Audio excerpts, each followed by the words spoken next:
Reflection as a teacher is so very important. We do it day in, day out, every second of the day. While I was on prac, I was able to practice that and a lot with my SPT as well. So it was a lot of in the moment as well. While you're teaching, you're doing a lot of the reflecting. Oh, it's absolutely critical. So the pre-service teacher I had this year, as part of her GTPA, sent me daily reflections on, and it wasn't necessarily lesson per lesson, it would be a day reflection, and she found it very useful, basically thinking about how that lesson went, how things could improve. We would verbally talk about it after each lesson. I would say to her, how do you think that went?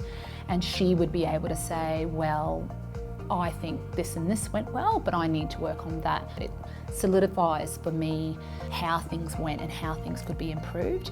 I think it really made us take a holistic approach to teaching, so it brought all of the subject areas that we had studied through our degree into one, and also made us practice the cycle of critical reflection, and so bringing in information from the school we were at, the children we were teaching, but also research that we'd been focusing on at uni, and putting it all in one into a teaching practice.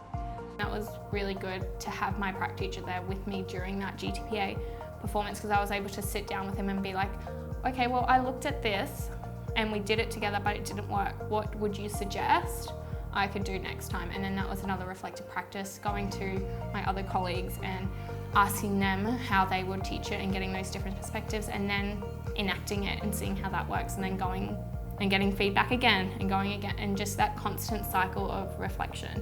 Yes, I have noticed a difference. The outstanding ones are always going to be outstanding. They're going to be highly reflective and all of that. But as a whole, what I have noticed is that since the GTPA has come in, what's happened is that it's less about that compliance, it's less about that box ticking.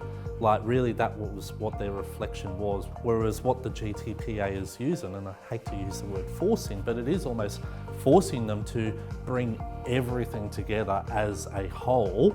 And if you're bringing everything together as a whole, it's making you think about, well, this bit fits with this bit and they go together, and oh, hang on a minute, that didn't fit this time, so oh, what happened there, and what am I going to do about it, and things like that. So I think it has pushed them towards being far more reflective, because it's thinking about a system as a whole as opposed to each individual component in it, almost just like an isolated section.